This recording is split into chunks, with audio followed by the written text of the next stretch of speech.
Hello friends, आज मैं आई हूँ बिहार की बहुत ही ऐतिहासिक और धार्मिक प्लेस राजगीर घूमने के लिए। दोस्तों, आज के इस खास और इन्फॉर्मेटिव वीडियो में मैं आपको राजगीर यात्रा की संपूर्ण जानकारी देने वाली हूँ। अगर आप भी राजगीर घूमने का प्लान बना रहे हैं तो आप एकदम सही वीडियो देख रहे हैं। ये वीडियो आपकी बहुत हेल्प करेगा। इस वीडियो में बात करेंगे कि आप यहाँ तक कैसे पहुँचेंगे, रुकने के लिए होटल कहाँ पर लेना चाहिए, यहाँ पर घूमने का सही तरीका क्या है, आप यहाँ पर कहाँ कहाँ घूम सकते हैं और यहाँ पर खाने पीने की कैसी फैसिलिटीज हैं, और वीडियो के लास्ट में बात करेंगे टोटल बजट की। तो फ्रेंड्स, राजगीर यात्रा की A to Z इन्फॉर्मेशन के लिए वीडियो को पूरा जरूर देखें। तो चलिए फ्रेंड्स, वीडियो शुरू करते हैं।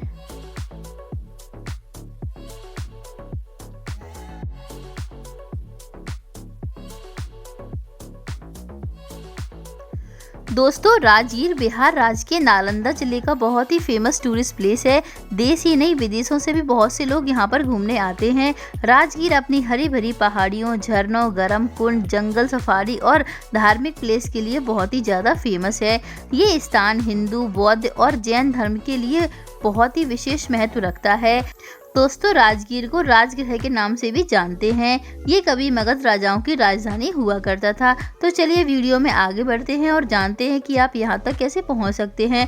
दोस्तों, राजगीर में ही वेल कनेक्टेड रेलवे स्टेशन है। इसके अलावा पटना और गया भी यहाँ के नियरेस्ट रेलवे स्टेशन है। राजगीर से पटना की दूरी 100 किलोमीटर और गया से 60 किलोमीटर की दूरी पर राजगीर स्थित है। तो आप यहाँ पर बाई ट्रेन आसानी से आ सकते हैं। वहीं अगर आप यहाँ पर बाई प्लेन आना चाहते हैं तो यहाँ का नियरेस्ट एयरपोर्ट गया में ही है। इसके अलावा पटना एयरपोर्ट की कनेक्टिविटी भी अच्छी है। इसके अलावा अगर आप चाहें तो यहाँ पर खुद की कार से भी आ सकते हैं। बहुत से होटलों के अलावा यहाँ पर आपको प्राइवेट पार्किंग की फैसिलिटी भी मिल जाएगी, तो आप यहाँ पर बाई कार भी आ सकते हैं। तो दोस्तों, शानदार सफ़र के बाद अब हम पहुंच चुके हैं राजगीर। अब हम लोग बात करते हैं कि यहाँ पर रुकने के लिए होटल कहाँ पर लेना चाहिए। दोस्तों, राजगीर रेलवे स्टेशन से राजगीर बस स्टैंड की जो दूरी है वो 1 किलोमीटर की है। ऑटो में 10 रुपये का किराया देकर आप बस स्टैंड के पास में ही आ जाइए। बस स्टैंड के 200 मीटर की रेंज में आपको बजट से लेकर VIP होटल मिल जाएंगे। यहाँ पर होटल की स्टार्टिंग 600 रुपये से हो जाती है, जो कि 1000 से 1200 के बजट में आपको एक अच्छा यहाँ पर रूम मिल जाएगा। तो एक अच्छा सा रूम लेने के बाद कुछ देर आराम करेंगे और अब हम चलेंगे यहाँ पर घूमने के लिए। तो दोस्तों, अब बात करते हैं कि यहाँ पर घूमने का सही तरीका क्या है। दोस्तों, यहाँ पर जो प्लेसेस है वो दूर दूर पर स्थित है। तो आप यहाँ पर ई-रिक्शा से भी घूम सकते हैं। ई-रिक्शा वाले 7 से 8 प्लेसेस के लिए 400 से 500 रुपये का चार्ज करते हैं। लेकिन यहाँ पर जो ई-रिक्शा है वो शांति स्तूप तक नहीं जाता है। इसके अलावा दोस्तों, आप चाहें तो यहाँ पर घोड़ा गाड़ी से भी जा सकते हैं। इसका एक्सपीरियंस भी बहुत ही खास रहता है।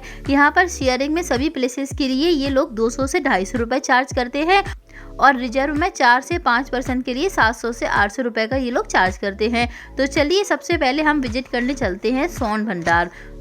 दोस्तों, ऐसा माना जाता है कि यहाँ पर सोने का गुप्त भंडार था। मगध साम्राज्य के हरियन वंश के राजा बिंदुसार का यहाँ पर सोने का गुप्त भंडार था, जिसे आज तक कोई भी खोज नहीं पाया। यहाँ पर गुफाएं बनी हुई हैं। इन्हीं गुफाओं के पीछे सोने का भंडार माना जाता है। अंग्रेजों ने भी यहाँ पर एक बार तोप के गोले से गुफाओं को तोड़ने की कोशिश की थी, लेकिन वो भी सफल नहीं हो पाए। बहुत ही अच्छा और शानदार प्लेस है। यहाँ पर घूमकर आपको बहुत ही अच्छा लगेगा। दोस्तों, यहाँ पर अच्छे से घूमने के बाद अब हम लोग चलेंगे नेक्स्ट प्लेस, जो कि है जरासंध का अखाड़ा। दोस्तों, यहाँ पर जरासंध का अखाड़ा भी मौजूद है। आप चाहें तो यहाँ पर विजिट करने जा सकते हैं। और इसके बाद आप लोग जा सकते हैं मनियार मठ, जो कि मेन रोड के पास में ही सोन भंडार रोड पर ही स्थित है। ये स्थान नागा पंथ का पूजा स्थल माना जाता है। यहाँ पर मठ के चारों ओर कुछ मूर्तियाँ बनी हुई हैं, तो आप यहाँ पर भी विजिट करने जा सकते हैं। काफ़ी अच्छा ये स्थान है। यहाँ पर भी आपको काफ़ी शांति का अनुभव होगा। तो फ्रेंड्स, यहाँ पर कुछ देर घूमने के बाद अब हम लोग चलेंगे शांति स्तूप। दोस्तों, ये विश्व शांति स्तूप रत्नागिरी पहाड़ियों पर 400 मीटर की ऊंचाई पर स्थित है। आप यहाँ तक पैदल जा सकते हैं। इसके अलावा आप यहाँ पर रोपवे से भी जा सकते हैं। रोपवे में राउंड ट्रिप के लिए 120 रुपये पर पर्सन का चार्ज रहता है। रोपवे से आप राजगीर की दूर दूर फैली हरी भरी पहाड़ियों के शानदार नज़ारे भी देख सकते हैं। दोस्तों, कहते हैं कि पहले यहाँ पर सिंगल पर्सन रोपवे चलती थी, लेकिन अब 4 से 5 पर्सन वाली केबिन रोपवे चलने लगी है। रोपवे का सफ़र पूरा करने के बाद अब हम आ जाएंगे विश्व शांति स्तूप। दोस्तों इस विश्व शांति स्तूप का निर्माण जापानी संस्था द्वारा 1969 में हुआ था।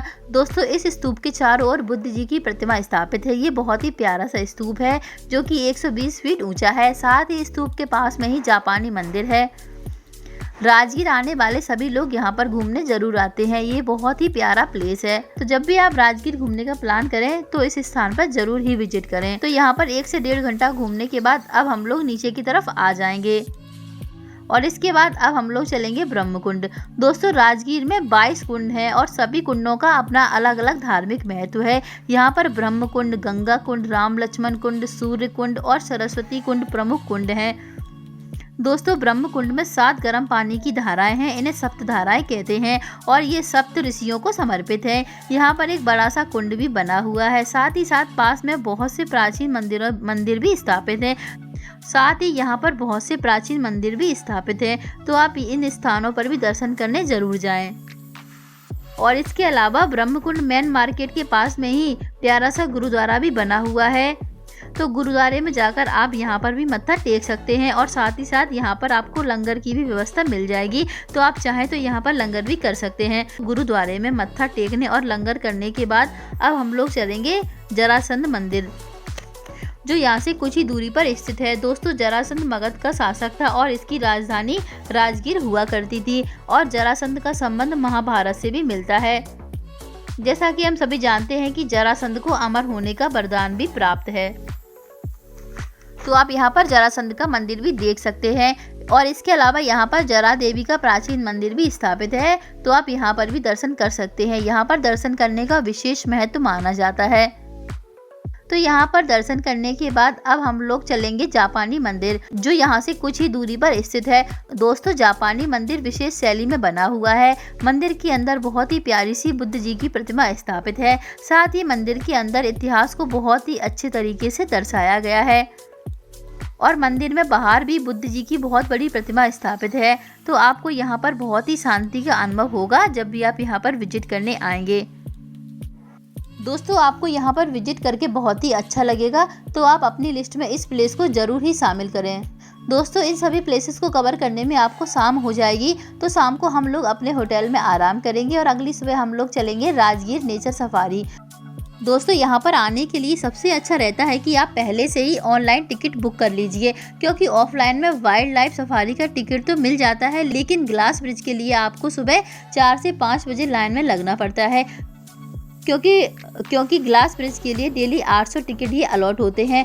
दोस्तों Rajgir nature safari Brahmakund road पर ही बस स्टैंड से 3 किलोमीटर की दूरी पर स्थित है।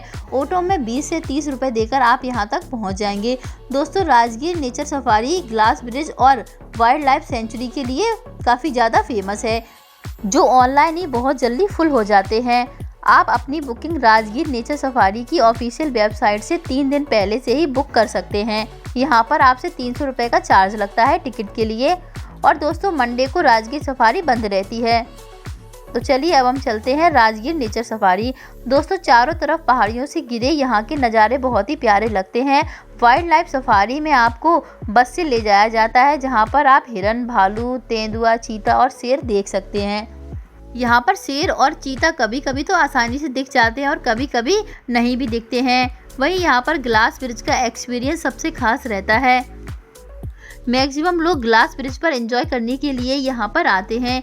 यहाँ पर फोटो शूट कराना तो किसी जन्नत से कम नहीं लगता है। इसके अलावा नेचर सफारी में आप बहुत ही एडवेंचर एक्टिविटीज़ भी कर पाएंगे। यहाँ पर आप म्यूजियम भी जा सकते हैं, जहाँ पर आप बटरफ्लाई लाइट शो भी देख पाएंगे। तो फ्रेंड्स यहाँ पर अच्छे से घूमने के बाद अब हम लोग चलेंगे प्राचीन नालंदा विश्वविद्यालय देखने। दोस्तों नालंदा विश्वविद्यालय राजगीर से 15 किलोमीटर दूरी पर स्थित है। यहाँ पर जाने के लिए आप रिजर्व ऑटो बुक कर सकते हैं या फिर बस से भी जा सकते हैं। बस आपको हाईवे के पास में ही उतार देती है, फिर वहाँ से ऑटो में 10 रुपये का किराया देकर आप विश्वविद्यालय के पास तक जा पाएंगे।